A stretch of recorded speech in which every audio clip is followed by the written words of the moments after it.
Conversations with Uncle Kevin podcast.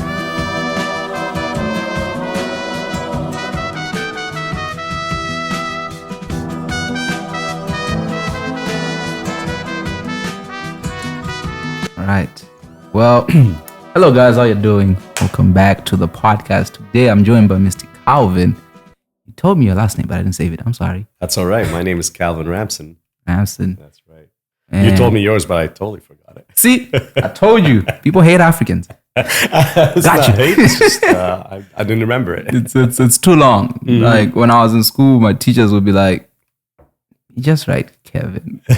It's okay. Yeah. You don't have to learn your last name. Go give your parents to do that for you." It's like, amazing. it's super long. So how you been doing, man? I've been great. I've been awesome, and really happy to be here. Nice. Yeah. I don't know where we should start from. Should we start with our issues in Vancouver? What issues were you having in Vancouver? Yeah, well, it's honestly interesting you say that, because when I was talking to you on set, when we met up, I first brought up the podcast and you asked me what it's going to be about. Yeah. And then I realized you and I are thinking along the same lines. And community is so important to me, the people I meet.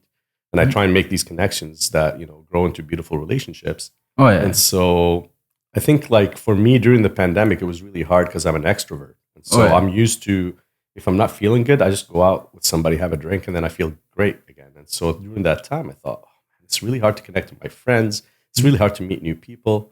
And so I thought that would be a cool idea to connect with others, right, on a deeper level. And not just in Vancouver, but I think everywhere we're finding that a lot of the issues we have, we're so divided about them. You're either one way or the other. And to meet in the middle is really hard. Oh, yeah. And it goes from the politicians and trickles down to the people. And so I'm really interested in having debates and discussions with people that are constructive.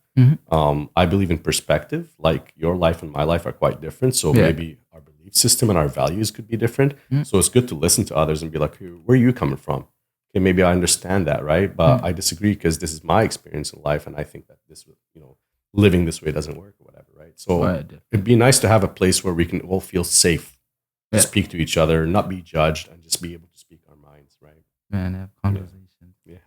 Yeah. How was it being an extrovert in the pandemic? You guys should have struggled. Some of us were happy, like, oh, you pay me to be home. Thank you. Because I'm an introvert. So I'm like, that was the best time of my life. But I do remember like when you'd walk out of the house and you'd see empty streets. I was like, I saw a different side to Vancouver that I had not really appreciated in terms of community. Because for me, Vancouver has always felt like a city that does not have the sense of community. There is not togetherness. It's like we get the rep of Canadians are nice and all that, but it's like in the cities, like you see someone walking, okay, I'm just gonna walk my way and that. And so like when the pandemic does happen, it's like, hey, bye. And then like there's no issue with me. My life is good. And then for other people, like my life is good. And then how we started like bombarding, you should wear a mask, you should do this if you want to, no meeting up. And so that's why I'm very interested in seeing like people who like you, like extroverts that need the energy of the crowd, that need the people. How did you manage to go through the last 3 years now? Yeah, no, that's a great question. And, it's interesting because I do recognize that I'm an extrovert and I've known for a long time. But one of the things that happened to me during the pandemic is because I was forced to be inside, I actually started embracing my introvert self. And then I started realizing like none of us are actually like labeled as extrovert or introvert. We just call ourselves that because I like to stay home, I like to go out. Yeah. But we're all both. Oh, yeah. And I think that somewhere in the middle, if you can find that healthy balance, is always good, right? You don't want to be outside all the time and you don't want to be inside all the time. But, for me, like it was walks with friends, and I really love those because you're being healthy, you're moving around. At the same time, you're catching up on life, right? And so that was like the next best thing, as opposed to being indoors where it's a bit scary for us back then. We didn't know what the consequences were, I come visit my friend, will I die after? I don't know. And so, I kind of made do with that. But I'll be honest with you, I struggled every day. Every day I struggled knowing that like I don't have an option, right? And this is how I have to live for a while. But part of the embrace, like I went and bought a keyboard. Oh, nice. Like a musical keyboard. Because I used to play piano as a kid. And I thought, all these years, I'm like, I should start playing. And then you never do it because you're out doing stuff all the time. And you're like, okay, now I have the time and the patience to actually sit here and relearn this thing that I think is a cool skill. And so that was me being like, okay, I'm going to read more books. I'm going to play more music, right? And so it was nice to be forced into that situation because now I'm trying to find a good balance of both. I don't want to be out all the time anymore when before I was. Yeah. I'm like, no, I value my me time. I won't see you today. Maybe next weekend, right? No. When before it's like, by the time you're asking me, I'm already at the door. Where should we meet? Where should we be? What are we doing? So it's nice to be forced into those situations sometimes and realize that, okay, it's healthy to have a bit of both, right? Yeah. I'm very thankful for where we are today. You and I are not wearing masks right now. Yeah, that was, the pandemic was not fun. Yeah. But from a community perspective, Right. what suggestion, do you have any suggestion in terms of like, how do we fix it? Because I feel in our society, You're right. a lot of times it's, I don't know, this city for me is just weird. Because even I remember last week, me and my friends, we were like, oh, what should we do? We were like, there's nothing to do. And then someone texts us, oh, there's this, I don't know, meat festival happening in Langley. And then you drive Rib Fest, yeah. The Rib Fest. And then we had to drive all the way there. And they're like, oh, it's done. Like, it's finished when we got there. They're like, this is the last day. This is the last minute. And then we're like, we didn't know it was actually going on. Like, he loves meat. That's that. Yeah. So to I'm all like, the vegans out there. I was like, to all the vegans. I apologize for my friend. No, they have corn hut, you know? Oh, yeah. Yeah, no, it's, you're right, though. That's an interesting point you're making is like, how do you find out about like the events or whatever, right? Yeah. I think the Georgia Strait is still around, you know, and that's probably a good source of these kind of events. But, you know, maybe something in Langley might not show up on their radar. That's a bit far away for people. Yeah. We also had Rib Fest over in Port Moody where I live. Oh, nice. Okay. And like basically exactly where I live. So I was there every day. Oh, yeah. See? Day 3, you know, I got the meat sweats and yeah. you're good for a week. But, you know, I think it's tough. Like I live in a condo building, right? And so usually in condo buildings, everybody keeps to themselves. And I have this neighbor who used to live next to me. And, you know, we always did the friendly wave, you know, Yeah. good morning, and just walk away. Yeah. And then every once in a while, hey, we should hang out sometime. Nothing ever happens. It's typical. And then one day I come home and I get out of the elevator and I see him standing at his door and he's got his bags there, his jacket, everything's lying right there. He's looking a little frustrated. I say, what's up, buddy? I actually didn't even know his name. He said his name is Ali. And very nice to meet you. He said, I'm locked out. Oh, that sucks. You know, are you going to get a key or something? He goes, my wife's on the way. She's 45 minutes away. So at the time I was married as well. And I said, why don't you come over to our place? Let me check my wife's season and you can come in. And no. I don't want to do that. No. That's okay. I'll wait here. Okay. So I went in and, you know, my wife at the time was baking. And so I brought him up some baked goods. And I said, are you sure you don't want to come in? And then he kind of looks at his watch and he says, maybe I will. You know, it's going to be a while. A bit shy, but finally I got him to come in. He's also an introvert. Yeah. But the cool thing is we sat down, we started talking. And then as we're sharing information, he tells me that he used to work in Abu Dhabi. Oh, nice. He did a 2-year contract. And I said, dude, that's where I was born. Oh, yeah. And so it's amazing how you can connect with another human just by talking. Yeah. And at the end of the day, if we're both human, we're going to have a common denominator. Something, whether it's what we eat or whatever, where we came from, something's going to give us the chance to share with each other and get to know each other better and relate to each other. Yeah. And since that day, you know, now I go to his house all the time. He comes back to mine and we become really good friends. We play golf together. Yeah. So that's I think the struggle in our communities in Vancouver is, and you've probably heard this so many times, is we are very cliquey. Yeah. Right? You find your group, you know, maybe it's based on your MMA, maybe it's based on, you know, some hobby that I have. Yeah. And then we share that kind of thing and that's it. That's my group. Every once in a while, maybe I'll see somebody else, but you kind of rely on that for your friendship. I think that's a tough way to be. Yeah. And so you need those strange ways to meet people and just like be a bit brave about it and be like, hey, let's go further with this. You know, what else can we talk about and, you know, share together? That is true. Yeah. Because I've observing from that, I was like, where are the extroverts in this city? Is everybody? Like, it makes no sense. Like, even like you bring up the MMA, like I'd see when I'm at the gym, like we just show up, train, bye. Yeah. And then it's like, okay, it's been 1 year now. What's your name? I know, right? And it's like, okay, it's 2 years now. So yeah, what do you like? Oh, you're leaving. Okay, nice to meet you. Nice to meet you. Oh, you never came back. Oh, I last saw you 6 months ago. Yeah. It takes a bit of courage. I was on a ferry once going to the island, and I was a passenger just waiting to get off, and somebody tapped my shoulder, and I turned around, and this lady goes, "Excuse me, do you live in my building in Port Moody?" I said, "Okay, I live in a building in Port Moody, so probably." Right? And then, long story short, she goes, "Hey, yeah, we're your neighbors. I've seen you before." Oh, that's so cool. I said, "Thank you for approaching me. That takes a lot of courage." Yeah. Long story short, this is about 2 years ago. This is during the pandemic. And now we have a WhatsApp group for the third floor. Oh, nice. We call it the third floor community. And it started out with maybe just like 4 or 5 people. We have up to maybe like 15 participants now. And it's everything down to, hey, who has 2 onions? I've got a bottle of wine and no bottle opener. Does anybody have one? Or just, hey, who wants to go grab a drink? Oh, you know, and so it's a beautiful thing actually that happened last night. Hey, does anybody want to go out grab a drink at the end of the night? And so that becomes a tool. WhatsApp becomes a tool for us to communicate with each other and make it easy for us to communicate with a lot of people. Then all of a sudden, it's not just, hey, it's all of a sudden, oh, I know your name. I know what you did last week. How did that thing go? Oh, yeah. And that's how you create relationships, is by learning about each other and then talking about those things over and over, right? You get to know each other deeper and more. And so, but again, it takes a lot of effort. Because sometimes I'll be sitting there and then 4 of them will be going to the bar, you know, I'm like, tired, but if I'm going to be their friend, I better make the effort and get off my butt and do it. And so, you know, usually when you get there, you're happy and you're having a good time, but it's just getting there. It's getting there. It's just getting there after a day of work or something like that, right? That is. But it does take effort from every party for it to actually work. You know, it really does. Okay, so Vancouver, you heard. WhatsApp groups. WhatsApp groups. We have to try and be friends, because it's always fascinating, and I was enjoying it, like in the pandemic, reading and people being, oh, I'm so lonely. I'm this. I'm like, you live in an apartment building. How?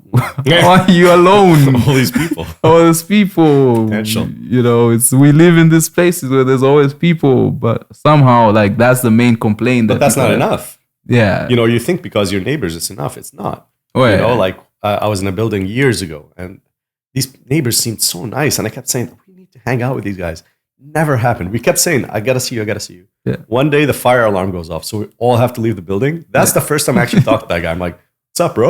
Yeah. That's like, finally got to know him. I'm like, oh, this is so cool. We share so much in common, right? But it took a fire alarm for us to actually talk. Oh, yeah. That's crazy.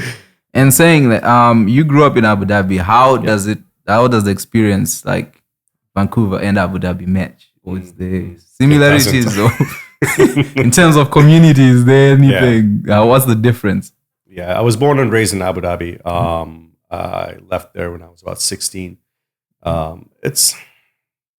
It's a little bit different there because you have so many different types of people from all over the world who are there to make a life for themselves, right? And they're usually coming from places where life is tough. And so in a way, you do have those separations and like kind of, I would say actually ethnic groups really hang out together. The Filipinos are together, the Arabs are together, and so on and so forth. But the difference for me is that I had my family there, and so I established my life from a very young age. And so it's easy. I think with kids, it's just so easy. You kick a ball, I kick a ball. Yeah, we're friends. That's all you need, right? Yeah. And now it's like a little bit more complicated, right? But the clickiness wasn't a thing over there.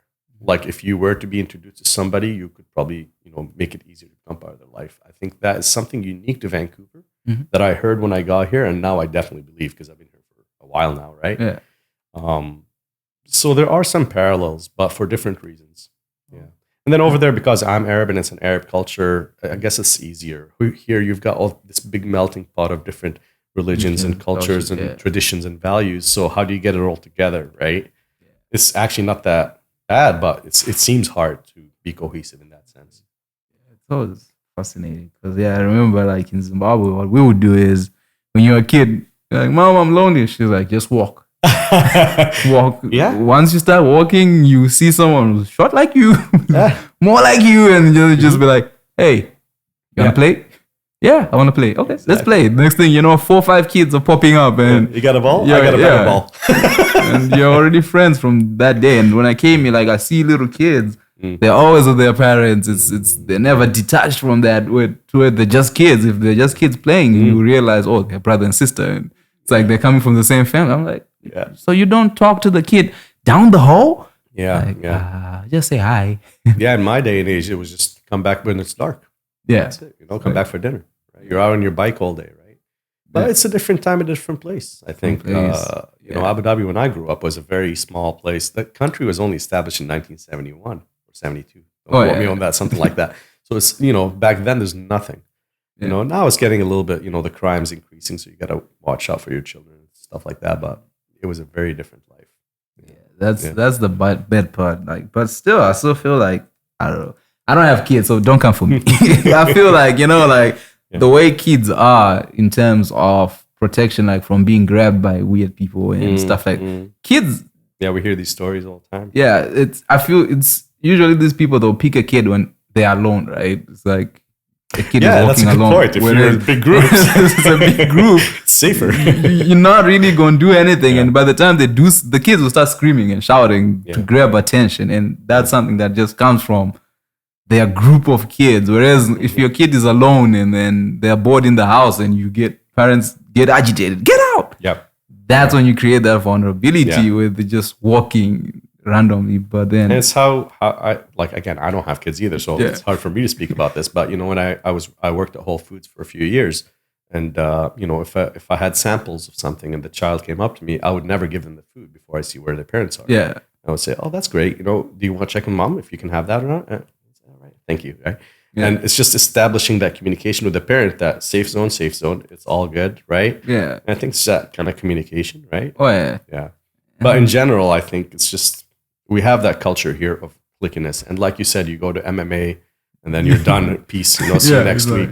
Same with like when I went to college, you know, you go to a class, you get to know somebody, you're friends every day in the classroom. But the second that class is done, you never see them again. Yeah, it's like, we're done. Yeah. Like someone will walk up to you, like, you were in my class 10 years ago.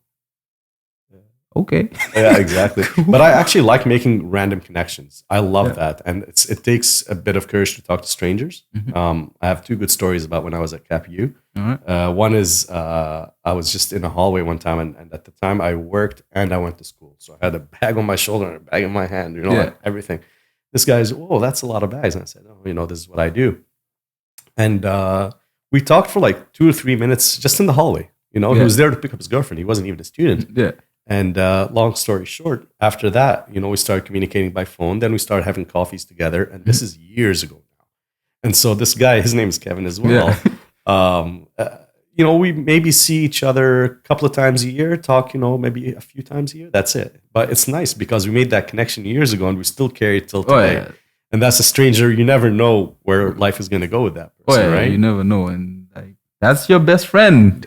It could be. Actually, my second story is that's how it ended up. I was in a small business class, and this white guy named Nick, and you know, but he said he lived in Dubai, which to me is just like, whoa, okay, you don't look like me. That's cool. And so we talked a little bit. Okay, his dad worked in hotels, and you know, he traveled all over, so he got the opportunity to live in all these awesome places.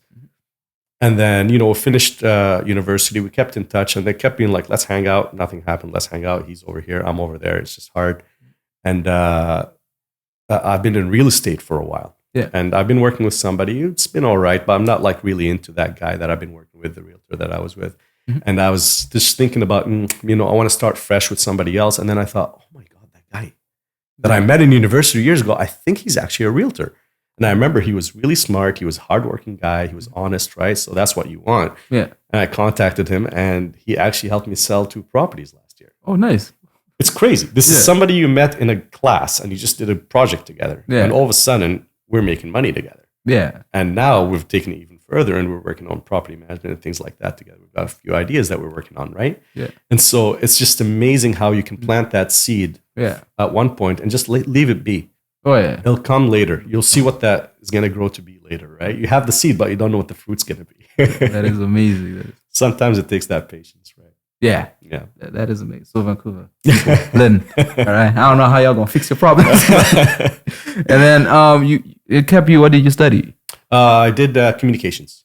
Yeah. I started in business admin until accounting and math came in. I'm like, I think I'm good with words, but I hate numbers. Yeah, that's where the money is. Money is in the numbers. Is it? Oh, it's all hidden in the numbers, man. Oh, no. Tell me, do you watch the show Shark Tank? A little bit, yeah. Shark Tank, and there's the other one too, right? There's 2 of them. Dragon's Den. It's all fun and games until it's time for the numbers. It's like, tell me about I love your business. Yeah. Tell it's a me good your idea, numbers. but Yeah, how much money you making? Yeah, how much money you making? How much you spending? How much you taking? Yeah. Get out of here. But that's okay, because communications was basically like business admin without the math. Yeah, facts. I'll sell you the idea, and this guy's going to tell you about the numbers. So Yeah, and then from there, you then went straight into business, or you worked? no, I mean, my story is quite complex. I've worked with my family for a long time as well. My dad's a very smart entrepreneur, and he's been involved in a lot of businesses. And so from a young age, I've been actually working with him and learning from him. But my passion is really in holistic nutrition, and that's what I started doing for a while. I studied for 2 years, and I got my certificate. Then I realized I'm not really one to do like one-on-one nutrition. It's just not really what I feel. Yeah. And I really like sales. Okay. So for a few years, what I did was food demos. Oh, nice. I learned that at Whole Foods, and then I just started my own thing after that. And I started repping healthy food products all over BC. Some companies came from Ontario, some came from Alberta, some came from local sources, and I would just do the demonstrations, and I would sell and get my percentage off the sales to the stores and things like that. Yeah. Towards the pandemic, I thought, man, I'm getting really good at this, and people are seeking me out. So maybe I'll start, building a team. Yeah. And teach them what I do, and then buy a couple of vans and, just create a brand. And thank God I didn't buy any vans. Because come February, March 2020, my job became non-existent. And so I was a bit nervous in the beginning. I thinking, okay, is this it? That's the end of my career. I have to find something new. But at the same time, a couple of years before that, my dad had retired. And we used the money from his retirement to buy a couple of condos in Vancouver and get into the real estate game. Oh, okay. So that was kind of like a passive thing, and I was going to really focus on the nutrition thing. And then when I realized that that's no longer a valid road for that time, I really turned towards the real estate. Right. And that's when I realized, okay, because I did everything from the purchase of the properties to finding the tenants to managing the tenants, getting the repairs done, And so when I did that, I'm like, man, I really enjoy this. Yeah. And the cool thing is sometimes, you have a passion, but you look at the math at the end of the day, you go, is it going to pay the bills? Yeah. And the problem with food businesses is they're all struggling all the time. And so for you to say, hey, I want this per hour to do the work for you, like, I don't know about that. Yeah. Well, with real estate, as you know, it's a very healthy market in the city. Yeah. And so I kind of veered towards something that works. Yeah. Right. And so, currently I'm doing my property management course at UBC online. Okay. It's all online. And once I get that certificate, I can delve deeper into that kind of thing and do what I've done for my dad and his friend for others as well, right? Oh, nice. Company. And so that's probably going to be my big money maker. And then, but I'm never one to do one thing, Yeah, you gotta keep busy in every, because what I did I bored. say? Variety is the spice of life. It is, man. It is. It's only forgetting the other statement I was told, where they're like, you don't want to be a jack of all trades. That's right. Yeah. What is it? Jack of all trades, master of none. Yeah. You need to master one, but still, that's right. We live in a world that's a little bit weird, because a lot of these statements they do get broken down by people where they're like, well, this person didn't. Like, if you look at which they say Apple, it's like they've mastered creating phones, but they're in every market. They're now into content creation. You're like, But then I was told, like, at the base of all of that is still one thing, which is, for them, they'll say innovation. So it's like, really? So vague. Yeah, it's like, what do you mean? What do you mean innovation? Like, we just innovate in every field that we are in. But like, so you've mastered innovation? Yeah. You go master your one thing. Like, they seem to be doing all right. Hey, man, they just broke $3.5 billion a day. Are you serious? Yeah, a day. In 2020, the pandemic, they made $1 billion a day because they made $365 billion I can't revenue. even fathom that. Oh my God. But anyway, let's not get distracted. Let's speak about Vancouver. So you're in the Vancouver real estate market. I made a statement on this podcast, and people didn't like it. Okay. I was like, it's impossible to live in Vancouver because it makes no sense how our real estate market has blown, but the general market has not followed. What do you mean by the general market? In terms of the people. Like incomes? Yeah, like incomes. So in terms of people's incomes, it doesn't follow, because I think I had to be corrected. I used to think minimum wage was $16. I was told it's like $15. Right. Right. When it should be like $20 yeah, at least. So then I was told today's prices. I was told of this thing called the living wage, which is $20-something Right. to be able to just rent a 1-bedroom apartment and be able to save like 10% And whatever. eat chicken. And eat chicken. So I was like, the breakdown is never, because I've spoken to a lot of people who are on the other side of real estate, who are more of like renting and struggling. I've never really spoken to someone on the other side who's like, hey, feed my family, bring the money. So from your perspective, as you're saying, how do you see a long-term future of whereby is it the government will fix it and people can earn income, or is it a huge risk, especially the Vancouver market, whereby you outprice like the renters at some point? Because I was thinking, you look at basements, it costs like $1,500 to rent a basement, right? And in my head, I was like, okay, if it's $1,500 to rent a basement, Right. what's the whole house? If you have a family, that's like $4,000 or $5,000. Thousands. Yeah, I'm like, if you're paying rent $5,000, how much are you earning to be able to pay And that's exactly it. rent and to pay your car? Because I don't think people buy cars straight cash. It's like how much Finance or lease. it's you have car payments and you have insurance and then you have the kids need school and then you have how much Doesn't end. a month does a household have to earn just to rent a house? And we're just talking about rent, not ownership. Not ownership, just I mean, rent. they're very connected, of course, because the price of real estate dictates what the rent's going to be at the end of the day, right?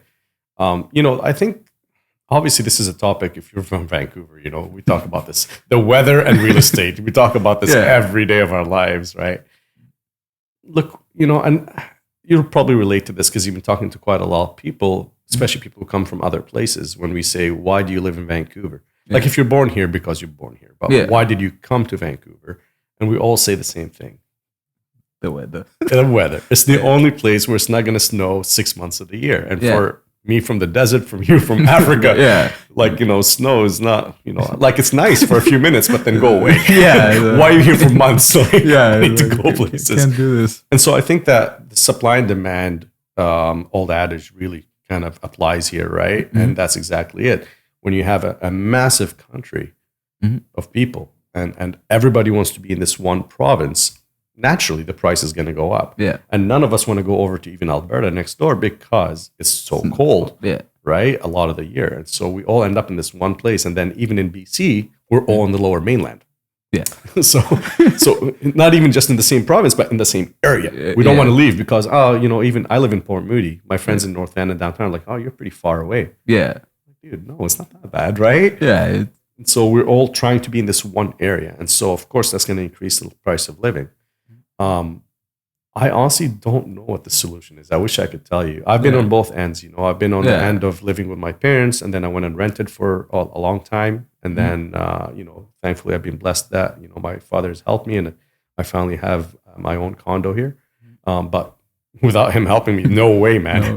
No matter how much I save, if I become an introvert and sit at home, I'm still not gonna make enough. Okay. And so I think you're gonna hear a lot of those stories here, is like parents helping. I think almost all the time, if you're under a certain age, you have the parents helping out. But it's tough. I really wish I had the answer to that. I really wish I had. For me, like the main question, I guess, is like from you as a, let's say, because I'm looking at you as an investor into property. And landlord, yes. Yeah, so for you, like when you're looking at the future of it, does it worry you, like in terms of, do you think at a certain point, it will reach a point where people are just like, we can't afford it? Are you talking about like a crash, a market crash? Yeah, like a market crash, but not from the sense, because I feel like most market crashes happen from like buying and selling. The issue is buyers then just go, we can't afford buying the houses. But in this case, whereby like, I feel what makes real estate attractive is like, that monthly income, especially if you're into rental property, right? Like, I'll tell you one thing, everything looks rosy when you're looking at it from the outside in. And I'm not saying we're not doing well. We're quite comfortable with being landlords and renting out places. But when you really do the math, and it depends on if you do it right or wrong, I have learned through renting what it's like being a tenant. And so because I care about people so much, I can't hear a story from my tenant and be like, like, I just can't. There's no way. So I'm the kind of landlord who like, oh, this is broken. I'm going to not just fix it. I'll get you a new one. If that's the case, like a washer dryer was 8 years old. I could bring a repairman in, but I'm like, dude, it's almost 10 years old, right? You're getting a new washer dryer, Samsung, all quality. Yeah. And so I'm taking care of my tenants. And if you do that, Yeah. of course your margins go down. But then you feel better as a human being. Yeah. Right? And so I think that it's important to remember that these are still human beings at the end of the day and this is their homes that you're talking about. Mm-hmm. And so you do make a good profit at the end of the year, but if you do it properly, you're talking about insurance costs almost doubling and tripling last year. I don't know if you heard about that over the last 2 years. And so as a person who has to pay insurance on multiple condos, it's like, okay, thousands of dollars now have gone up. The fridge is broken. You got to pay for that, whatever. The nice thing about a tenant is that, this is how much you pay. Yeah, that's it. It doesn't matter what happens, right? Yeah. And so I think that if you're not emotional about it, if you really do the math and you're smart about where you're buying and what you're doing with it, then yes, you can definitely make money. And I will tell you one thing, it's not a short-term game. Yeah. Real estate is a long-term game. You buy, you hold, and just rent it out until the right time. If you're trying to flip in 3 to 4 years, some people do it. Some people are successful, but that's a dangerous game to play. There's so many things, so many factors that play into it. Even the time of year where you're trying to buy and sell matters so much. Right, we're working on a project right now, but I've been waiting for months because you've seen the trend. I've seen that. Yeah, but we know it's going to go further down, so I'm waiting, right? Because I want that window as a buyer to be able to negotiate. But that's different from somebody buying a home for themselves to live in with their families, because then it's emotional. Yeah, it's no longer does the math make sense. It's, oh my God, I love this deck. Yeah. And that's all it becomes, Yeah. And so those are two different things. As an investor, you're really thinking strategically about the area that you're in. Do you see growth coming? Is a SkyTrain coming to this area sometime soon? Those are all great indicators. But as a home buyer, just for yourself, a lot of it goes up. No matter how much you try and do the math, at the end of the day, it's something silly like, I love this. And they end up buying that house, right? Yeah. It's interesting. Vancouver real estate market. It's a tough place to be in terms of that. Yeah, I completely agree with you. I've always looked at San Francisco because I think that's it's like similar in terms of cost, but with San Francisco, it's like you can justify the economy, right? By like they have the technology and then their salaries are high up as well. So it's like people are willing to pay whereas with Vancouver was for like a lot of income is like foreign based. It's like if foreigners coming into the city, then they would just like pay me $2,000. It's like, I need somewhere to stay. If I do not pay it, I will be homeless. And people are willing to pay. But then, like, I need to speak to someone at the government. Like, I'm like, in the long term, how sustainable is this economy we've created, right? Like, because the costs are going up. It's hard, government, man. It's hard. And like, just to relate to that, I've talked to a lot of business owners who say, I can't hire people. Because, you want to open your business in the highest earning areas, of course, right? You want people to be able to pay for the goods and the service that you provide. Yeah. But then you also want to hire people who live across the street. You don't want to come from like an hour away. Oh, yeah. But those areas, those people who work for you, they can't afford to live there. Yeah. And so we're constantly facing, and, we don't have to look at the future, Kevin. We're looking at today. We're facing these issues. Today, business owners can't find employees who will stick around. Yeah. To find an employee who works for, 5, 10, 15 years at the same company is almost unheard of these days. The second they find cheaper rent somewhere, they're gone, or like $2 more per hour, see you later. Because we're, like you said, we're so squeezed that those $2 an hour make a big difference to us. Yeah. And so we're facing those struggles right now. But we're also seeing the result in our society, aren't we? Oh, yeah. Nobody has patience. Nobody has time. Get out of my way, right? Yeah. Just like, these are my friends. I don't want new friends. It all connects together. Yeah. I've had the pleasure of going as far as I've been to Ontario, Saskatchewan, a few other Quebec, a few other places. And I noticed in places like Saskatoon, for example, because they're so spaced out and the real estate's a lot more balanced, they have time to talk to you. Even on the island, on Souk and places like that, people have full-on, complete strangers, man. Just on the street, will have 10-minute conversations with you and really pay attention, really hear your story, ask you questions and all that kind of stuff because they have the patience and the time. They're comfortable. The problem is here, we think we have this awesome life, but we're all so stressed out that we don't have time for that, right? And so we're already seeing the results in our society, and it's not good. Yeah. Whether economically we can sustain this real estate thing, I don't know. But societally, I'm telling you, we're not. Yes. Right now, we're not. We're not. I think East Van was proof of that. Like because it's like you pushed out people from Vancouver with the whole gentrification thing that they did. but also like there was a down spiral from it, like a down, like they didn't fix the problem because the issue has always been give people a job, I make X amount of dollars, I can pay my rent, live my life. The moment it's I can't pay rent, I can't do this. Oh, if I just inject myself with that thing and forget, and then every Wednesday you give me, I don't know, I was told to give like $1,000 to go buy more drugs, like that, or dealing with the issues of my life. I can't deal with these issues of my life. No, you're totally right, man. You know, when you can set goals and see like a sort of a path how you're gonna get there, you become excited about life because it's like, okay, if I work really hard and I do this course and I'm gonna get there. Problem with Vancouver is you're being told, I don't know, like you know who Rennie is? He's Bob Rennie. He's one of the most successful developers in Vancouver. And I remember he had an interview where he said he's talking to us millennials, and he said, "Forget about owning a house.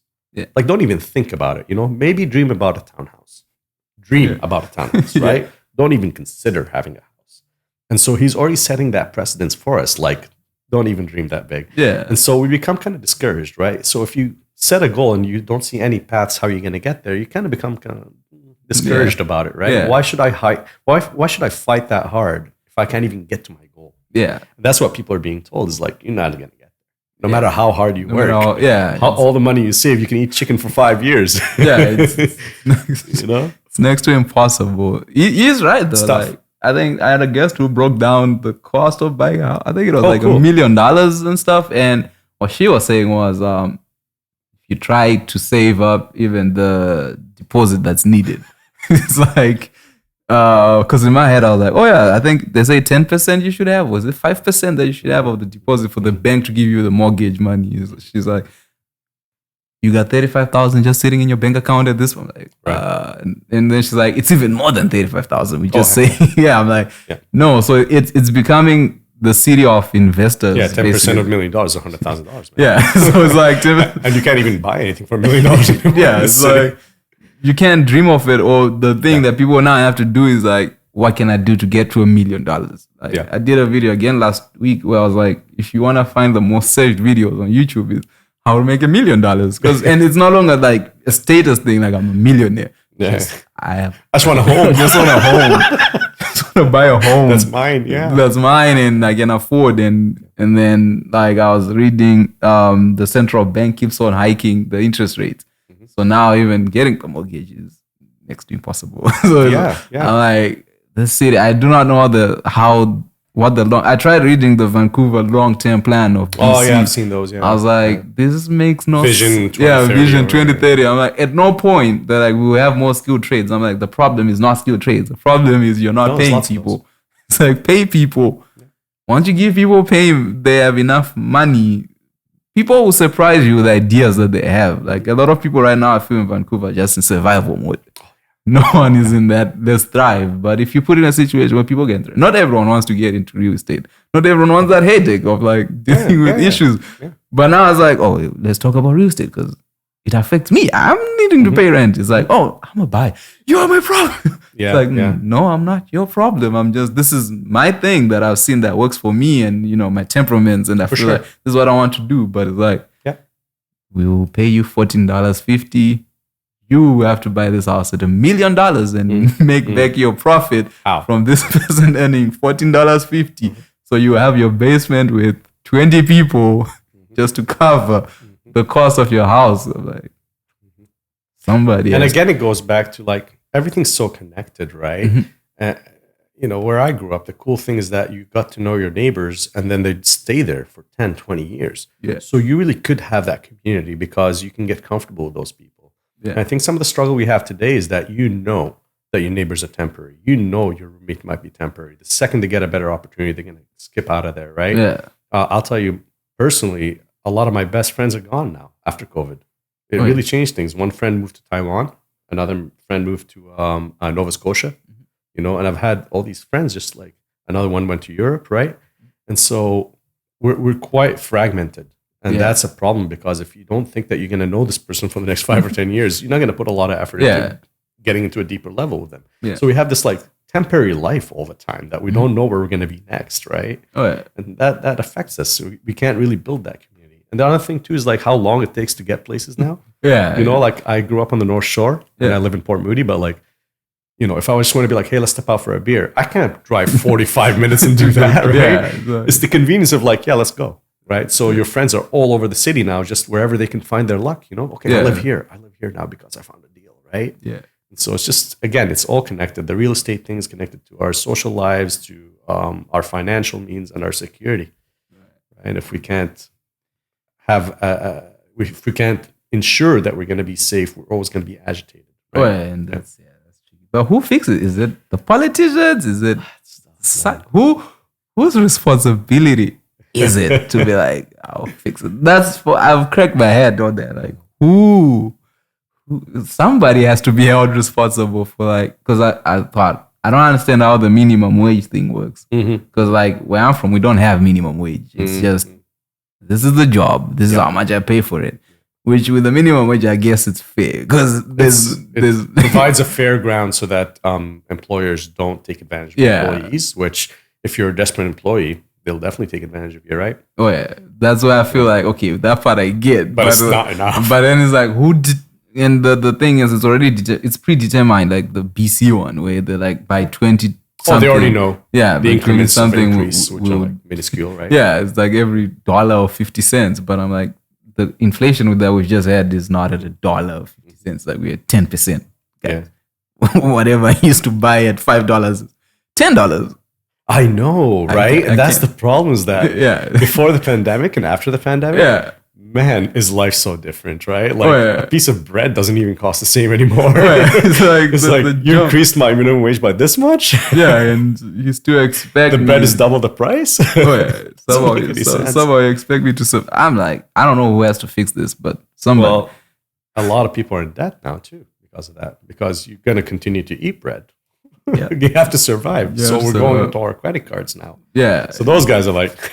That's another. That's a whole different. That's a whole different ball game. But now I feel, I don't know. That would be, I guess, at federal level, but you can't even fix it too. Like, because Canadians, I was told, like, Canadians are like, is it $200 from being bankrupt? Like the majority. Wow. It's just a $200 bill from going. It's terrifying. I'm done. And again, that's why we're so agitated, right? Yeah. You know, like I spoke to one of my friends who just moved to Nova Scotia. Long story short is they had a condo in Surrey years ago. The value went up. They sold it, and they went and bought a house with an acre and a half in Nova Scotia. And so some people are making those decisions. Yeah. And just getting fed up and leaving the city. And that's sad because that's a really close friend of mine who's now no longer next door. Yeah. And I feel like that is eventually the solution for most people, is just to leave. Yeah. Because especially if you need room, like you and I are single guys, no wives, no kids, anything like that. But if you got a dog, 2 kids, and a wife, you're in a condo. It's like you're gonna be getting in each other's faces, right? Yeah. So when you need more space, we find that people move away from the city, right, towards Maple Ridge, towards Chilliwack. And maybe that's some of the decisions that people need to make, depending on your situation. I don't think anyone's going to solve it for us. I think that this problem is going to continue because, again, everybody wants to be here. I'm telling you, I moved from the Middle East. Like, I knew not to look at a lot of this. Yeah. The only place I was looking at is Vancouver. Yeah. I guess my thing is just like, I don't know if the city forefathers who they are, but whoever that is, it's like at a certain point you have to create an economy that sustains the city's costs. Like with San Francisco, it's like, there's the tech world. So people will get jobs and you're able to generate the income that matches. People want to come here when we have, call it the hospitality industry. It's like, how do we invest and get more people into doing the hospitality thing? But still, it's like, how many people do you need with machines now? Like to reserve, you just go online. That's one person fired. So it's like, we're losing our jobs to technology at the same time. Yeah. I mean, that's another discussion to have, but I always think that, at one point they were probably like, what's going to happen to the horse and carriage, when we have cars? Yeah. The carriage maker, the poor guy, but that guy becomes an automaker.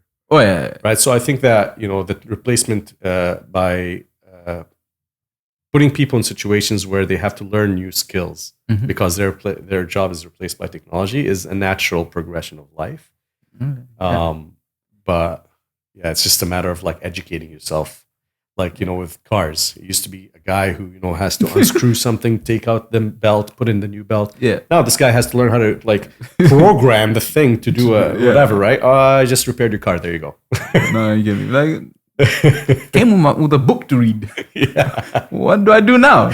Pay. And then I have a friend where like their car was fixed, right? And then she's like, oh. And they send then an invoice through the app. They're like, yeah, you can pay us through the app.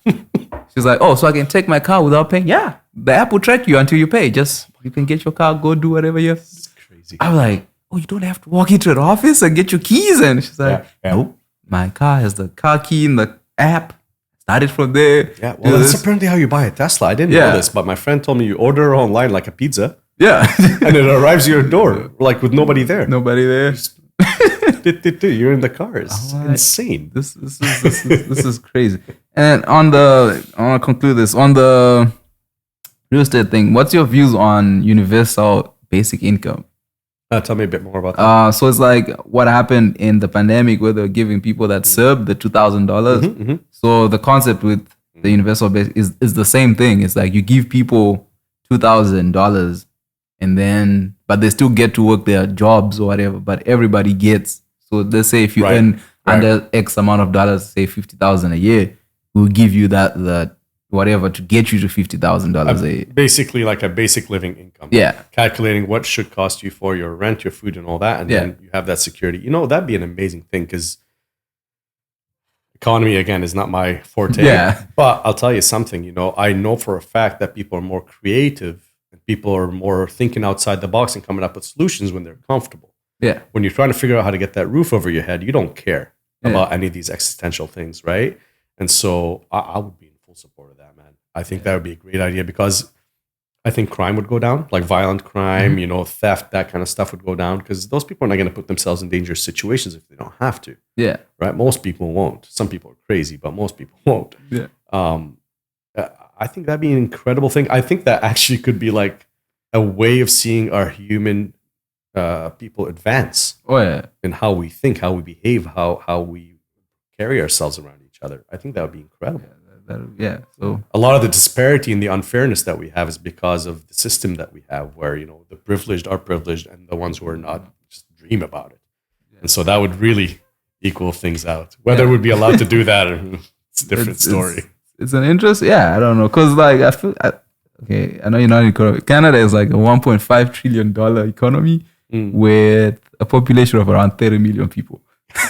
So it's like, there's some money there. The money's there. If you want to pump it, CERB was proof. It's a had consequences, but still, it's our inflation is a consequence. Inflation is going up, but it's like still we did prove the money's there, the systems are there.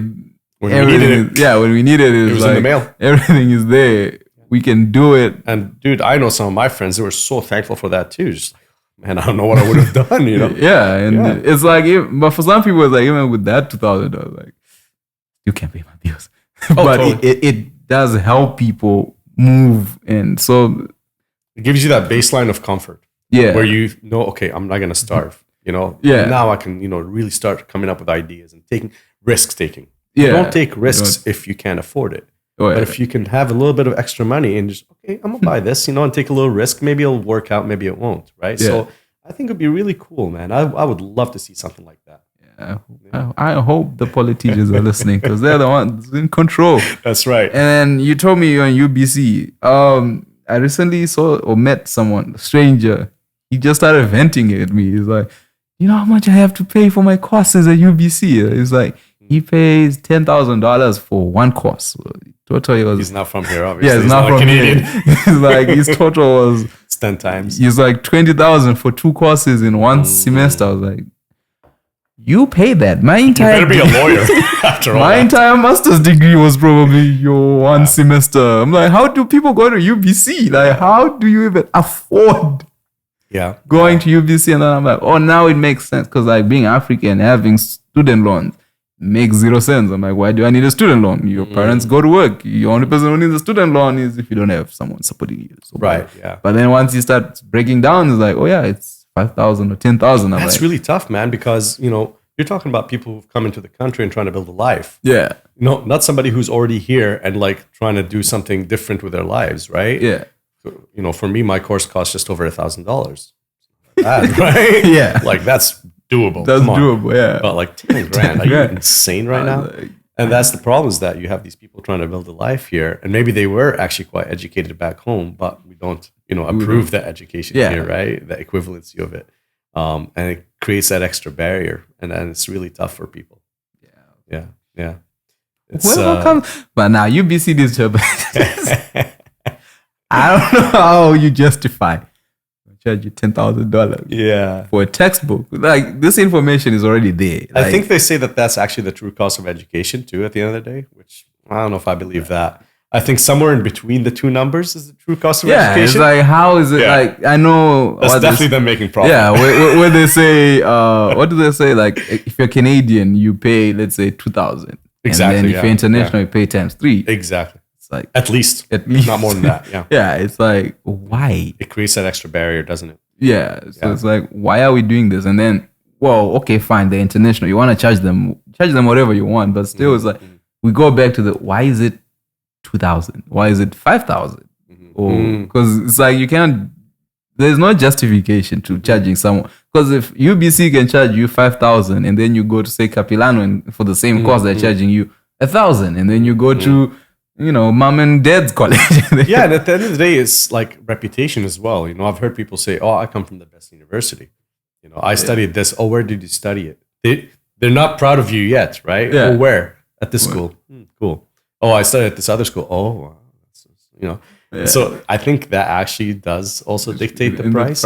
My experience, I went to SFU first, and then I hated the big lecture rooms. Yeah. You were there with 200 people. You never get to know anyone, right? Yeah. And when I switched to CAP, which is the opposite of what people do. People go to the small place first and go to the big one after. Yeah. But I went the other way because to me it was really important to get to know my teachers. Like I used to go out for beers with my teachers after, nice.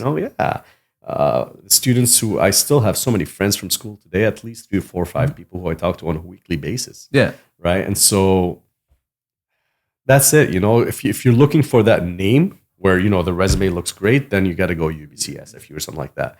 But for me, it was a lot more than that. I just really wanted to have a good experience and really learn while I'm there, not just read the books and do the exams. Right. Yeah. But you're saying, there's 200 of you and you paid 10,000. Yeah, exactly. What's the value? Like, I remember in the pandemic when they were studying online and the schools kept on demanding the same amount for their tuition. I was like, so why am I paying 10,000? And then that's when it came out. So someone came up with a statement like, education is a scam. Like, it makes no sense. Like, why are people paying $10,000? Well, it's tough, man.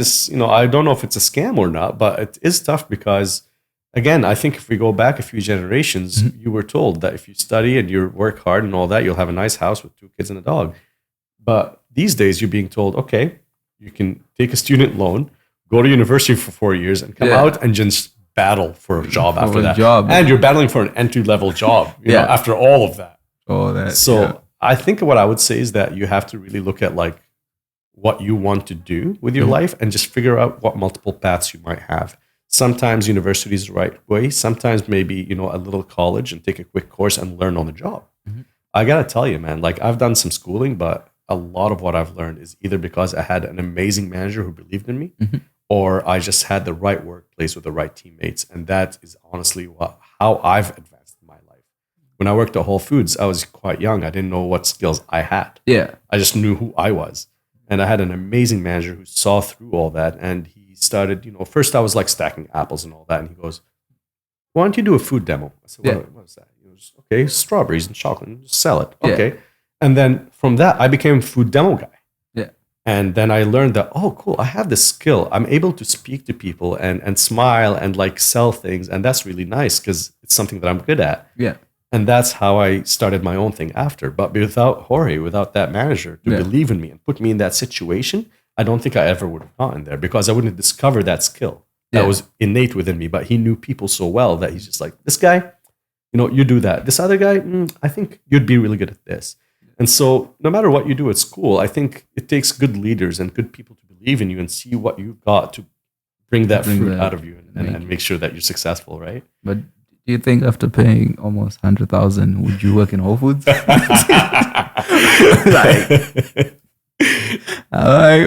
paying 100. Like, the other thing that I noticed was like when I look at jobs on, say, Indeed, and it's like $30 an hour, right? And I'm thinking of this person who just had to spend 100,000 on a degree. Like, how the return on investment it's not enough anymore. It's not there. And be it you went to UBC, I don't think there's any job that's going to pay you $100 an hour straight out of the gate. No way, man. You still have to. And the Canadian thing, start from the bottom. Get way back up. But it's like, I'm $100,000 in debt. So, I'm below the bottom. Yeah, I'm below the bottom. I'm underground. I'm trying to get to zero and then the household. Now. But yeah. It's definitely not enough anymore. I think you're absolutely right about that, Kevin. It used to be. And now it's like, but that's what's so heavy on us. It's like, you're going to go to school. You're going to pay your tuition. You're going to do this. Then you got to start at the bottom of the ladder. And then you got to climb the ladder. And then you still can't even afford a house. So it's just like, that path looks so hard, man. Yeah. But it's forcing us to become a lot more outside the box. If you're going to be successful, I think that you have to do so many different things and try so many different paths and ways to get there. Yeah. And maybe even align yourself to the right people who believe in you and, maybe your skills kind of work together and just, you do it together. Yeah. And put yourself in those places where you have opportunity. When I worked at Whole Foods, I remember like there were two different attitudes. There was, hey, who wants to, Kitsilano's short staffed today. Who wants to go there? And you got the guys just gonna do my thing. Yeah. That was the guys like, yep, I'm already there. Yeah. And so you put yourself in those situations and then people see you and they notice you. Yeah. And so they're gonna be able to be like, okay, maybe that guy. Same on set, working in background, right? Yeah. If you're trying to get that hero shot, right? If you're trying to get that double pay or whatever, you gotta put yourself in that situation, right? Yeah. When you see the AD or the director looking around, you just how about me? Yeah. Maybe they won't look at you and choose the other guy, but put yourself out there, right? Yeah. I think that's actually what our lives are all about now is we can't just do one thing and expect that to reach our goal. We have to fight. We have to be creative, smart, line ourselves up, take risks, right? Be in it all. Yeah. I think we got to do many different things to get to that success. And that's the cost of living here because we can all choose today to move to Saskatchewan. Or to move to Manitoba, right? You say it. Saskatchewan. Lovely people, by the way. Friendliest people you'll ever meet. But, we're all choosing to be here. Yeah. And so we have to pay the price by working really hard to get to our goals. This is the best. No offense, Saskatchewan. No, I love Saskatoon. It's one of my favorite places. All right. So now we're moving to a section of the part where I ask you ready-made questions. So the first question is, what is one myth about your industry / profession that you'd want to debunk? But you work in multiple industries, so I don't know which one I do. I'm going to speak to real estate because that's the most current one. All right. I think I'm going to go back to what I was saying earlier. I'm going to debunk that.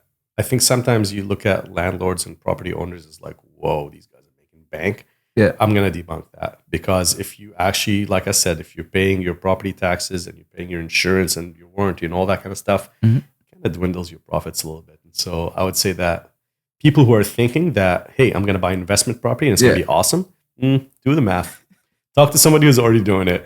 Figure out what the numbers are going to be like and what your mortgage is going to look like. And, I know people who are in the red who own properties and they're basically banking on the property value going up, but they're year to year, they're in the red. They're not in the green. How do you avoid being in the red though? Gosh. Unfortunately. You got to run trim, right? You got to, like one time, it's tough because like I said, I really care about my tenants a lot. And I want them to have the perfect life because that's, to me, I achieve my goal if I can do that. If they have a comfortable and perfect life, I'm a happy guy. But she had a little strip up above that needed to be painted. And I thought, okay, if I call a painter, he's going to charge me a minimum just to do the little thing. Yeah. Right. And so you got to be smart and you got to be like, look, I understand that it doesn't look that good. Can you live with it? You know? And if she says no, then of course I'm going to do it. But you got to try and be careful of, how much you spend. If you're going to go buy a washer dryer, don't just go to a store and buy it. Shop around, shop online, take your time. Right. Of course, not at the cost of the tenant being uncomfortable, but you really have to do your homework. And I think those little things and just being really smart, always paying attention to the cost of things is how you're going to get to the green, I think. And not being emotional. When you buy it, look at the math, look at the numbers. Does it make sense? Just because you live in a certain area doesn't mean your investment has to be there. Yeah. Maybe you live here, your investment's all the way over there, right? Because numbers wise, it makes sense. Yeah. Okay. I'm moving to Saskatoon after that. Bring your jacket. All right. What's one thing you wish you'd have known before you began your career? Background. Talk to us about your background, because you have multiple careers. This is the problem. These questions were meant for someone. We can talk about background. What's one thing I wish I knew? Yeah.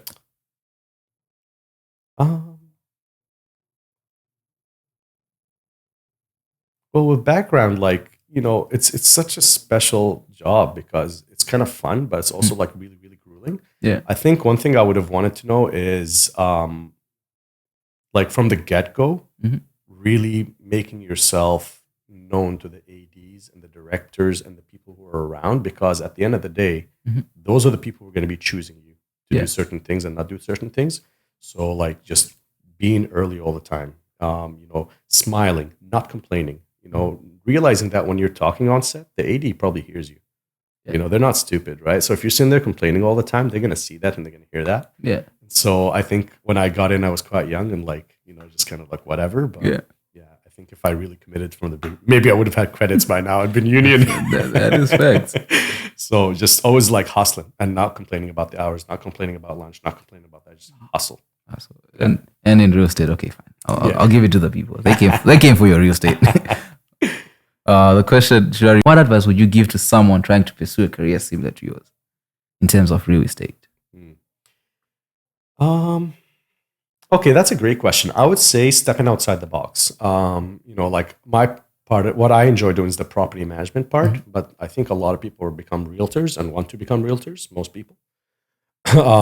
I would say that, when you have most realtors working in the North Van, downtown, kind of Brentwood area, I would actually reference my friend and realtor, Nick, because he has really stepped outside the box. He got an opportunity to go out to Fort St. James and sell a farm, work with a local realtor there and look for a client out here for a farm. And so I would say the most important thing is to put yourself outside of what people are doing. If you see, 90% of the realtors doing this, you go do something different.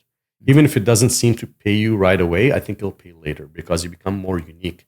As we have, you talk to so many people in this town, they're either a realtor or, there's only a few jobs that people have in this town. So for you to become unique in what you do, you really have to think outside of the daily, just like selling condos in North Van. So I'd say look at opportunities outside of the daily usual stuff and differentiate yourself. Become a brand that people recognize. All right. What are some great resources that have helped you along the way? Honestly, the people around me, because I could do this alone, but it's not easy and you don't advance as fast. So my loyalty to my friends and the people I work with, my honesty, has really taken me a long way. And I know that the people who work with me know that they can trust me fully. And I trust them fully. And so I think that's the most important resource you can have is people and relationships within the workplace. Okay. Yeah. All right. So these ones are more personal. Okay. They were written by a 5-year-old. Oh boy. Okay. All right. For what in your life do you feel the most grateful?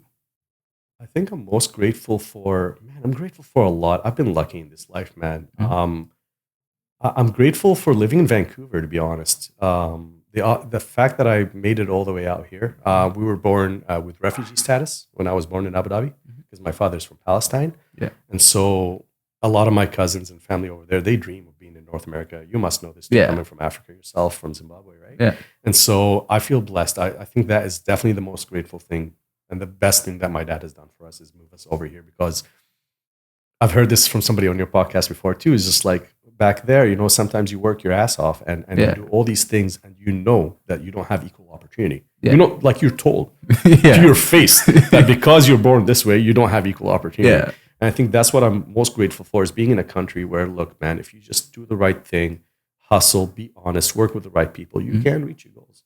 And I'm really grateful for that. It's true. If you could change anything about the way you were raised, what would it be? You want to meet my nephew? Yeah, how big is your nephew? You got a 40-year-old nephew somewhere there? That's a good one. I don't have a lot of regrets in my life, so I don't know. I haven't thought about that much, but I think one of the things, like my dad was one of those people who were like, oh, you're done school, you're going to university now. Yeah. Like he literally, not forced me, but it was just like ultimatum, right? You either do this or whatever. Yeah. I would have changed that because I wasn't ready for that. When I first went to college, I basically messed around, had fun, partied, and just like later in life, did I actually commit myself and go back to university and get the marks that I needed to be successful. So if I could change one thing, I'd say to be given the opportunity to just explore life at that age of 16 or 17, and maybe take a job or travel or whatever. At the time, I didn't think I had any options, so I just went to college and wasted time. Yeah, that is true. So autonomy, yeah. What is the greatest accomplishment of your life? My friendships, my relationships. I'm extremely, extremely loyal to my friends, and the ones who I have are very loyal to me. We've had some very tough moments together. We've had some amazing moments together. Mm-hmm. And I think that's definitely my greatest accomplishment is my relationship to the people around me, whether it be my neighbor, my best friend, my family. Yeah. Okay. Yeah. What do you value most in a friendship? Time. Because that's the one thing, like, honestly, if you think about it, money comes and goes. Mm-hmm. Food spoils, but time just goes. It's never coming back. Yeah. And so if I have a friend who values me, I think that no matter how busy they are, they're going to find the time at some point, even if it's like the coolest thing happened the other day. I have a friend who lives on the island, and he was only here for a dentist appointment. Oh, yeah. But he wanted to see me so bad. And I was at Granville Island just trying to find parking, like going around in circles. Yeah. He literally showed up from the North Shore and got in the car and went around with me for half an hour to find a spot because he had to go after. Yeah. And that was our time together. We sat together outside after we found a spot together. We sat outside together and just, a little chat. And then he left. That was like, we laughed because like we didn't sit at a bar and have a drink or a meal or something like that. It was so like busy. But we both messaged each other after going, bro, I'm so grateful for this time together, right? Yeah. And so he gave me that time out of his day, even though he was so busy, to come and spend time with me circling the parking lot, right? But we had a great time, man. Yeah, that is awesome.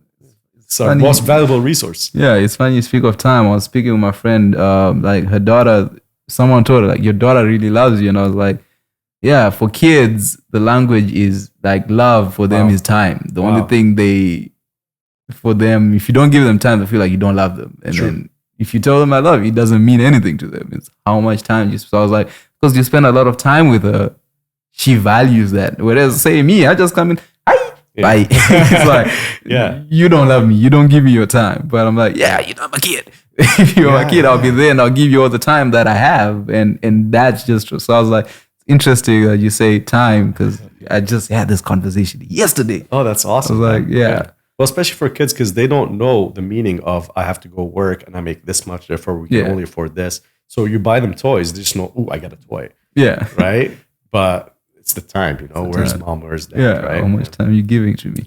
And then, okay, this will work for you. What does friendship mean to you?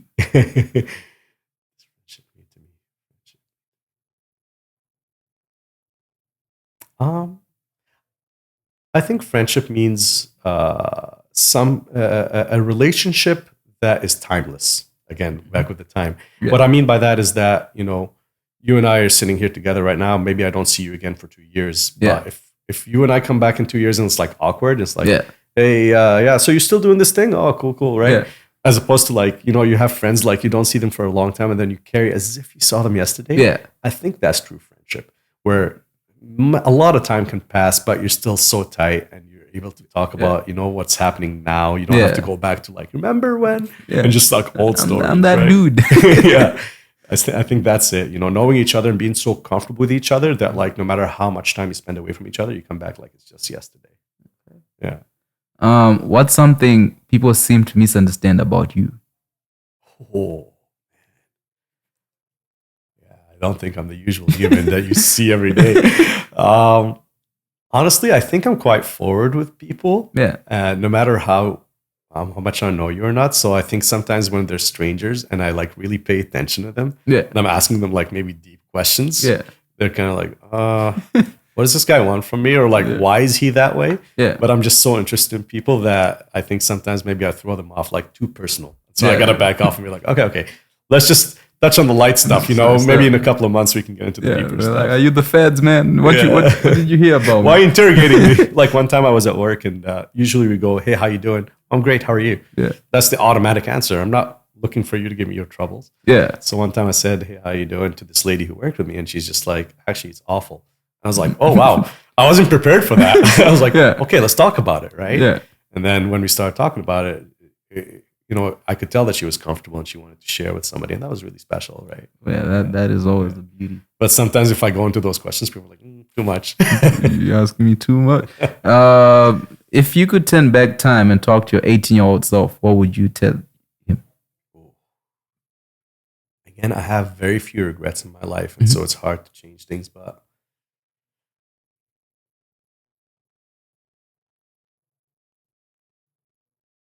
honestly, I would tell myself to live more. My dad's had me work from a very young age in the family business, and that's all right. But yeah, my parents are also very much like quite protective. Yeah. So I wish I had the courage to step outside of that and do crazy things that I see other people are doing. So if I had to go back, I'd say be a bit more courageous and do some crazy stuff. Don't be too safe. Yeah, that's true. Life's too short. Okay. And this one's loaded. What's the most important thing you've learned in your life? What was your life like before learning it? What was your life like after learning it? Oh, wow.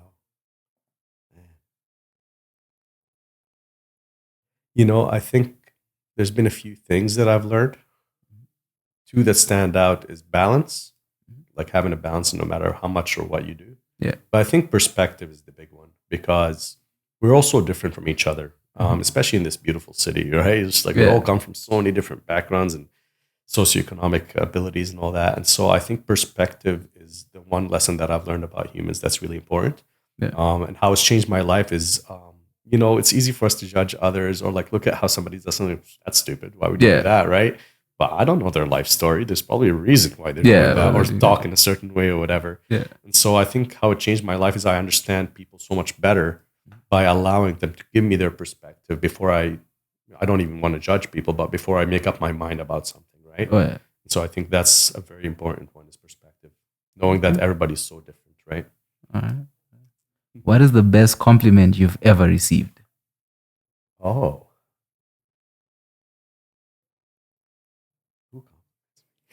My mom, maybe? No, you know what? Actually, there was a recent one. It was beautiful. It was on my birthday, and this neighbor of mine, she said, I'm trying to remember. She says to me, "You radiate sunshine, and you pass it on to others." And I felt so good about that because that's my goal in life, you know, like to be happy and make other people happy. That was really beautiful that you said that. That's really cool. Sunshine. Pass it on to others. What is your biggest failure and what did you learn from it?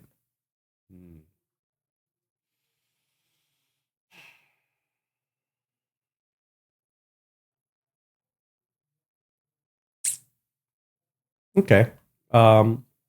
Which is, it's funny because it's ironic because I am a holistic nutritionist. Yet over the last few years, just through life and depression and things that I've gone through, I've put on a bit of weight and I don't like that. And I guess I would consider that to be a bit of a failure. What I've learned from it is those little addictions to the sugar and all the things that we love that soothe us, the chicken wings and all that kind of stuff. It seems okay when you're just having a plate of it. But man, when you go through a few years of doing that, it really affects you and it slows down your metabolism, right? And so I would say that that's probably a big one for me. I'm trying to exercise more and do more about that now and like get back on the horse, right? So, but if and when I get out of this, I'm hoping never to make that mistake again. I know. Addiction's a tough one, you know, like you get used to something and just continue to do it over and over and over. One more. So I'd say watch out for that before it happens, before it gets too deep. Okay. Then the final question. Who are the 3 people who have been the most influential to you?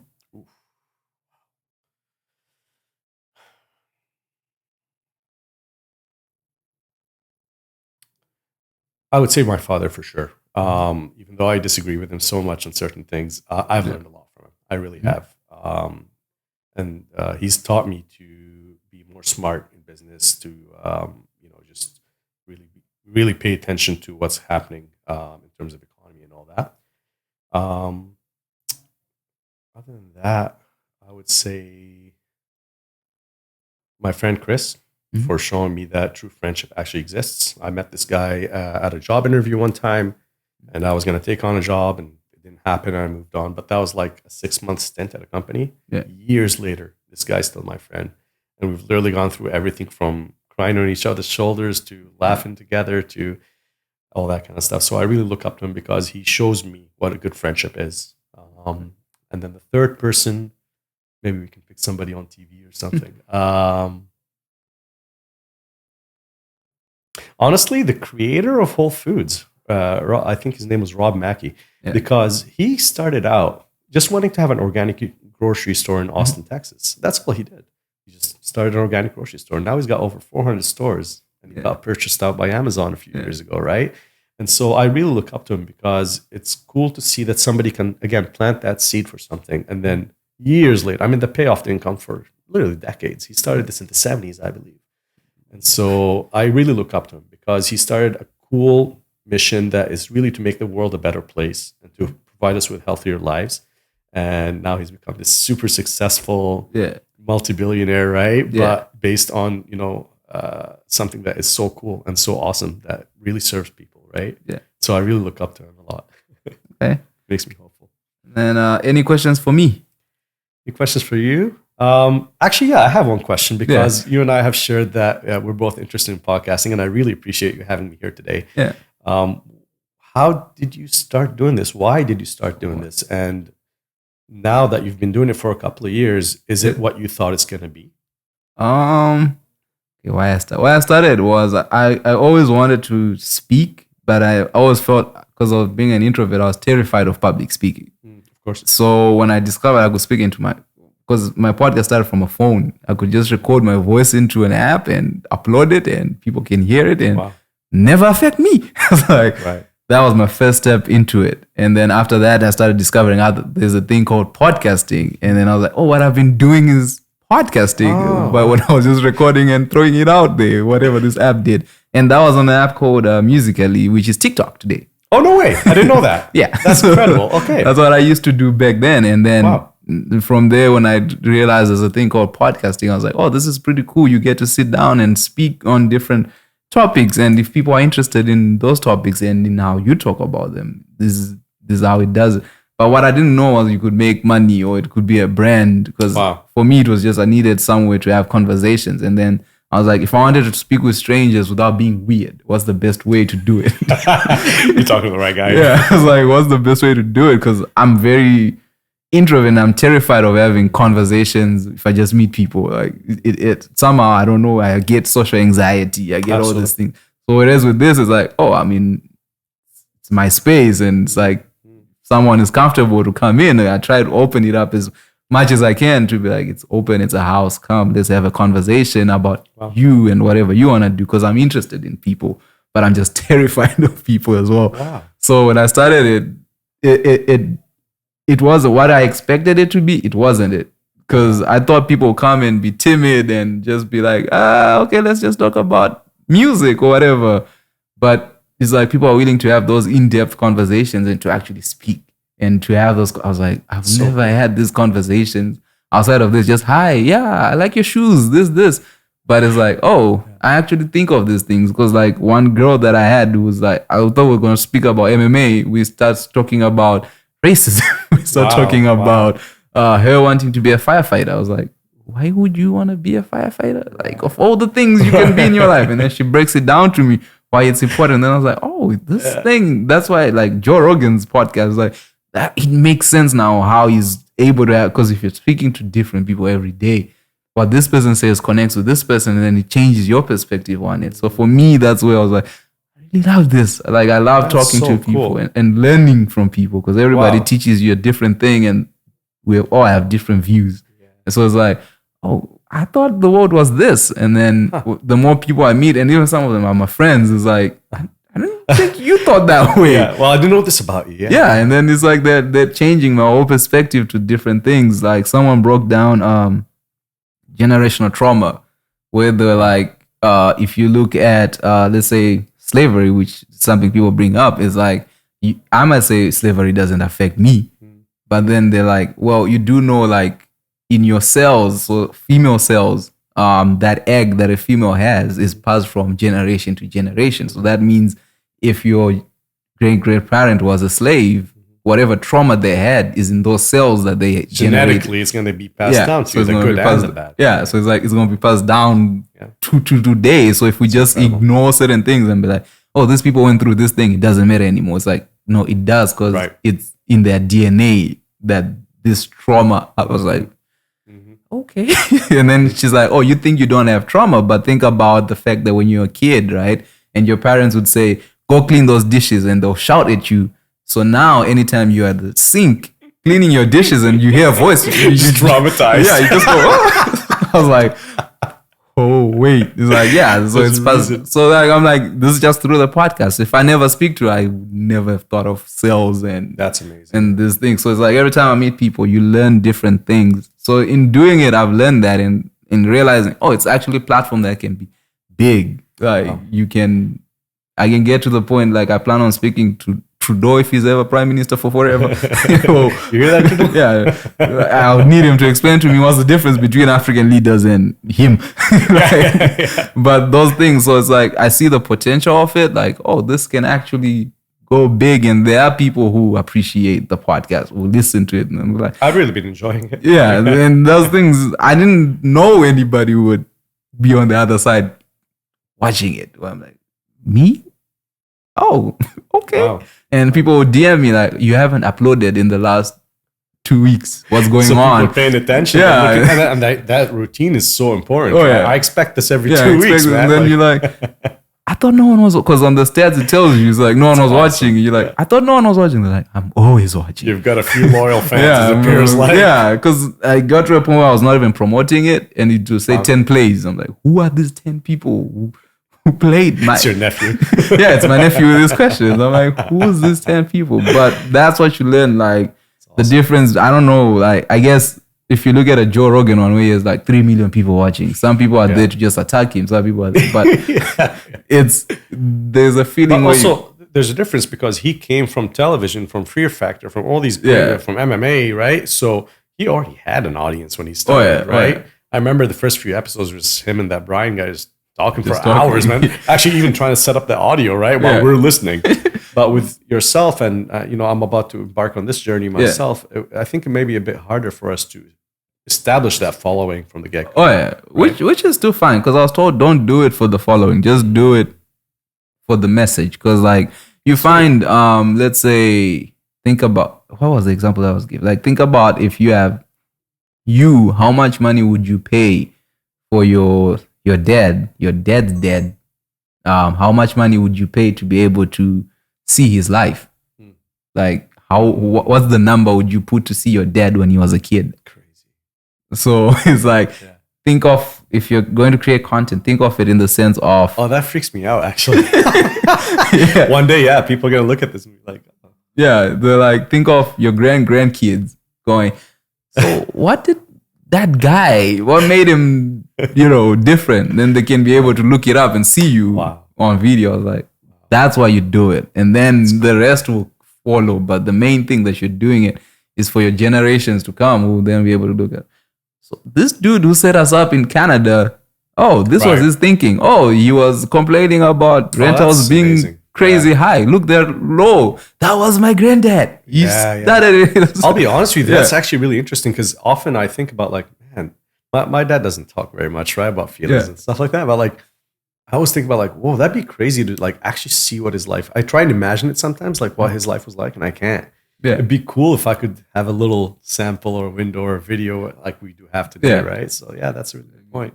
That's for me, like that's once I had that perspective, I was like, amazing. This changes everything. Really, hey? Yeah, it changes the way I look at. I look at the stats from like being strategy and whatever, but I still just look at it. I'm just creating content for generations to come. Like they will see my growth. Like, oh, look, this is how it started here. These lights. Are you finding an identity for yourself at this point? Yeah. through your podcast? Like you're trying to nail that down now? Yeah, now I'm That's trying to do it. Yeah, because I didn't know Joe Rogan was a comedian. I was like, Right, yeah, I guess he does stand up. that's his main thing. Oh, really? Yeah. Oh, wow. The rest of it is just on top. But his main thing is being a comedian. That's something that is so for me, I was like, oh.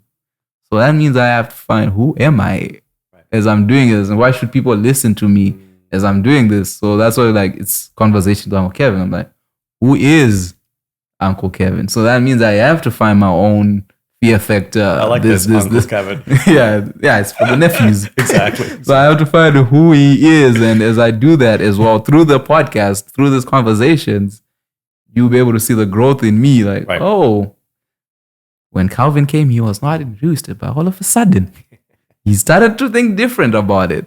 Oh, when I don't know, this prime minister came, they started having a different. You never know what he teaches you, and in that, I'm like, I'm open to learning and discovering who I am through different conversations. Like Beautiful. I said, the city is scary, man. You don't know who to talk to. So it's like any opportunity you get to speak to people, you're like, oh yeah, it changes my perspective. I'm always in my room, but you're in Maple Ridge. Like, oh, you're in Port Moody, no? Port Moody. Yeah, it's like neighbors. That's a whole different thing from Burnaby. It's like now I'm interested in being like, what's actually out there? There's a space because sometimes I'll tell you, me and my friend were like, where do we go? It's like, man, I've heard of Port Moody. I know this and that. So, yeah. But now I can be like, I've heard of a place called Port Moody. You want to just drive there? We can go see what the people out there do. If you or any of your lovely listeners want to come out to Port Moody, let me know, man. Yeah, Calvin Ramsson, I'm out there. Yeah, I love meeting new people. We'll come out there and see. Yeah, so, I just went to the rec room in Burnaby at Brentwood. Yeah. Cool place, man. I mean, very kid-centric for sure. Yeah. Man, that was awesome, man. Yeah, Brentwood is I really enjoyed it. Brentwood is... God damn, I didn't know they charge for parking down there. Oh, okay. Welcome. It's a lot too. See, I'm from Port Moody. You just pick a spot. Welcome to... I don't know when Burnaby started...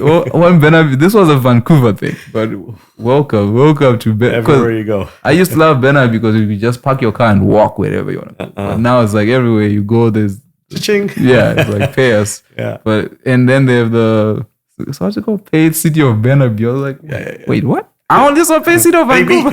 Yeah, it's like pay us every dollar, and if you don't pay them, the guy is hiding in the bushes. Oh, dude, it feels like it. Yeah, you're over by 2 minutes. They already got you, right? He's there. You're like, just waiting for you. What are you doing, bro? You didn't pay. Yeah. It's a minute. Yeah. You didn't pay that minute. You walked past and that's it. Right? That's what they make for a living. I actually want to ask you one quick question as well. Do you have any advice for me as I'm starting? Like literally, I just got my kit. I'm going to start putting it together. Any advice as I'm starting my podcast? Yeah, so I actually do have one more question for you. As I'm starting my podcast now, I'm embarking on this journey. Do you have any advice for me as I'm starting out so that I don't make some of the mistakes that you might have made? I would say the main thing is you have to be consistent with your uploads. So if you say it's a once a week podcast, say it's Mondays, every Monday it's coming out, whether you have people listening or not, because that consistency helps the platform.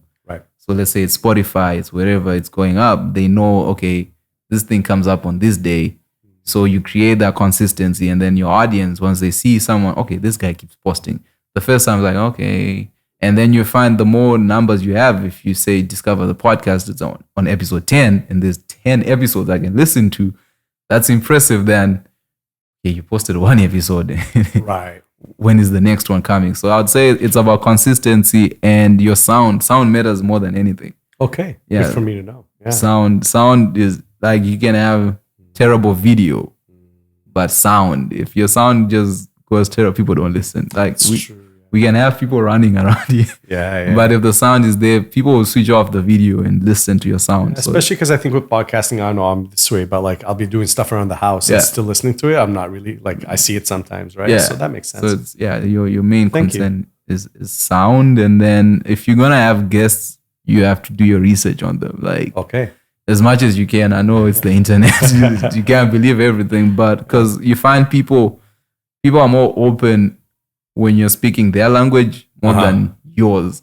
So if you're like, oh, you like the one I know, like when my coach came, I went on his Instagram too when he was still a kid. That was one of the first ones, I think, right? Yeah. He was still a kid, and I went And I was like, oh, you had this tattoo. He's like, how do you even know that? Just digging that stuff out, right? Yeah. And then once you do that, he's like, oh, this guy is actually really interested in me. And I learned that one from Joe Rogan. Like the way he speaks to people, like where he's like, oh yeah, this. And then you're like, that's an interesting take, because people like just want to be comfortable and know that you are actually interested in me. And you get some people who just come to promote themselves, because if you're an actor, the more you're out there. Sure, yeah. But it's still, even from those people, like the moment you make them feel human, it's like they'll be like, okay, now I can put off the acting, right, and be myself and present myself to speak to you, and then once they're done, they'll put it on because they have to. For them, it's all about their image and whatever. But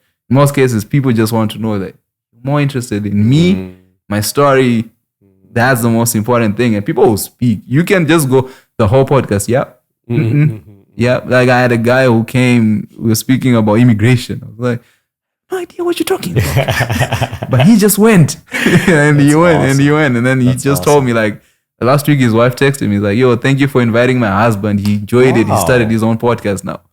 No way. I was like, wow. Where did he immigrate from? From Mexico. That's so cool. I was like, wow, that's awesome. If he needs help, I'm always here to help, or if he needs a guest or whatever. Oh man, that's beautiful. Because like, honestly, you and I talk about, community a lot, and community is telling stories. Oh yeah. Right? What's your story? What's my story? Can we share, something in common there? And so it's just beautiful to have an outlet where people are free to do that and feel safe to do that. Oh yeah. That's the beauty of it. I was just like, it's awesome. I was telling my friend, I was like, yo, I think my colleague is just to create. I don't understand it, but it's weird. Like, because she also started a podcast after coming on this podcast. So I was like, oh wow, is my thing just to spark people's maybe that's what you do. You spark other podcasts. So I'm like, is that my thing? I don't understand what I'm doing, but it's like it's also pretty cool, because it's like what people would do. Like, oh, if you can do it, I can do it. And I'm like, yeah, that's the point. But that's beautiful too. Yeah, it's like that's the point. Like, if I can do, you can do. We can all speak. We can all have voices. Awesome. And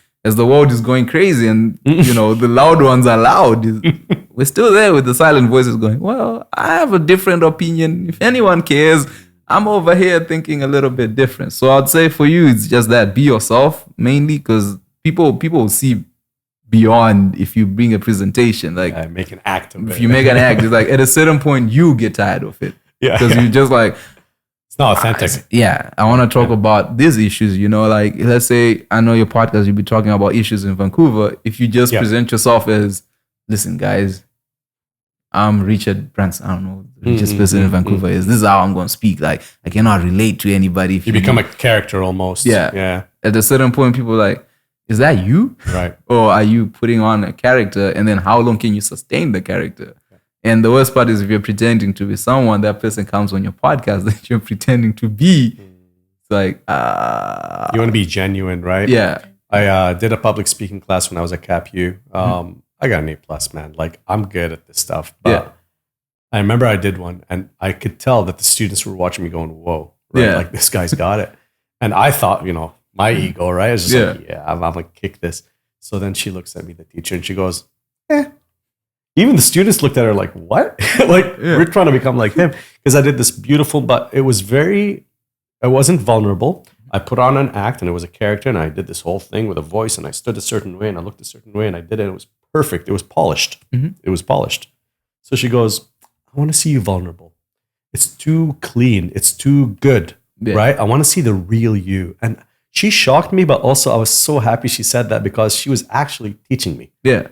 Something that I didn't know. And ever since that day, I've actually tried a lot to listen to that message and say, okay, people want to actually get to know you, not the character that you put on. This isn't TV or movie or something like that. This is just a conversation. And so that's a beautiful thing to recognize. Oh, yeah. That's true. It's like, can I relate to you in whatever issue you're speaking to? If you're just coming to me as you're polished, everything is okay. It's like, oh, so you don't really experience. You don't experience, like, you're talking about the issues we're facing, but you don't experience them the way they affect me. So let's say you're complaining about distance to work. Yeah. And you're like, oh, me?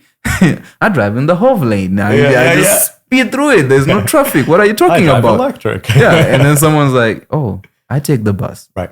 And that's the person not listening to even the podcast. close to that experience. Yeah. And that's the person, because the podcast, let's say it's a 2-hour podcast, whatever hours it is, this person has you in their ears and you literally just going, I'm not like you. They're like, oh. That relatability. Yeah, it's like, so I can't relate to this. What's the next thing? It's powerful. So yeah, that'll be my advice. Just be yourself and thank you so much. Yeah. I appreciate that. I heard it more than once now. It must be true. enjoy the journey. Enjoy it. Do it. Don't worry about the numbers. The numbers will come. Oh, for sure. I never do. People follow value more than like whatever. Think of Joe Rogan's podcast, man. Like I reference it not because of the 100 million, but it's like when he had Kevin Hart on his show, like that was the first time I'd heard Kevin Hart speak the way he spoke. Are you serious? Yeah. I haven't seen that one. Yeah. It was like he just broke down how he became successful, his thought process and those things. I was like, cool. I've listened to every interview. People want to ask him, oh, what do you think about your success? And with Joe Rogan, it was like, oh, so where did you start from? Oh, you went you're being laughed at in the, because he understands the comedian process, I guess. Yeah. So he's like, oh yeah, you were being, and then Kevin, I was like, yeah, I had to go through that and experience different things, and now I am where I am. And it's amazing. Before you know it, you've listened to the thing for 3 hours. So that's so cool. Oh, this is what it's about. It's not about the opera shows where it's like 30 minutes. She has an audience. She has the audience. 30 minutes, polished. Right. Yes. From and again, there's a time and place for that. That's on national television. Yeah. Right. And I think that's what my public speaking teacher was trying to teach me, is just like, look, man, you're here with a small group. You got to be able to relate to them. Okay, cool. I can do that. Okay, let me switch it up a little, right? Yeah. And then I just slowly change my ways so that you're doing what you need to do in that situation with that audience, right? Yeah. And I think podcasting is very personal. You're right about that, especially the topics you and I are discussing. Yeah. More like about the people of Vancouver, everything local, right? Yeah, everything local. Even if because that thing is, even if you make it local, like we're complaining about rental prices, whatever. If you're in San Francisco, if you're you can relate. You can relate New York, wherever you are. You're like, Sydney. So this is not just happening in Vancouver. Absolutely. But it's like the way we speak about it, like, oh, this is people renting basements. It's like, it's basically everybody's story. Everybody's saying, that's how it works. So it's like you just want to do that and have fun, man. Like, beautiful. Key things, have fun with it. Yeah. If it's out, it's out. Whatever. Well, who knows? Maybe at some point we're sitting on opposite sides of the table, eh? Yeah. I'm looking for those. I want to be a guest, man. Awesome, I want to see what I'm like on other people's podcasts. That's fun. Anybody with a podcast too, invite me. I don't know what I did to you people. Find out the truth. The truth. Like one person gave me topics. I was like, okay, do not invite me to a topic podcast. I cannot do that. Like I'll come in and conversation and more so. We go left before I answer your questions. But other than that, any last words for the people? Love you all, man. I hope to meet you at some point. It's been an honor and a pleasure to be here with you. And let's all just share it together. All right. And when's the podcast coming? Where can we find you? It's funny. So my friend just bought me like a starter kit from Costco, and it's got the basics, the mic and all that kind of stuff, the camera. So I'm literally inspired by this now. Yeah.